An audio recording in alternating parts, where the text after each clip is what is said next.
ये जी अरशद शरीफ की जो मैयत है उसका सफ़र आखिरत, वो अपनी आखिरत की तरफ बढ़ रहा है।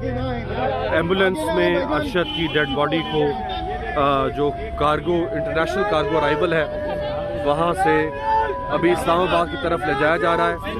बड़ी तादाद में लोग यहाँ पर मौजूद हैं, सैकड़ों की तादाद में फूलों की पत्तियाँ उठाए, पाकिस्तानी परचम उठाए, और ये रात के 2 बजे का वक्त है।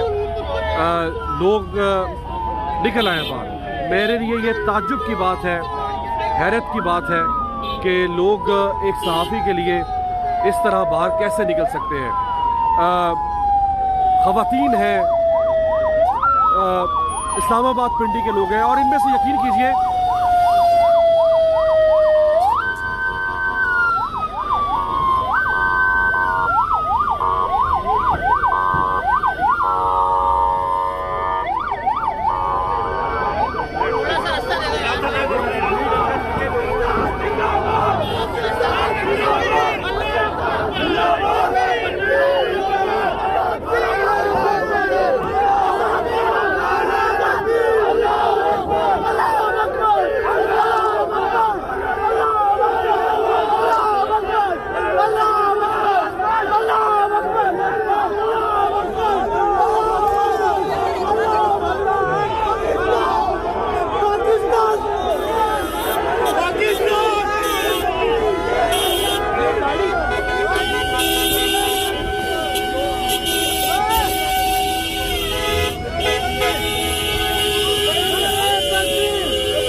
आपने देखा कि एम्बुलेंस को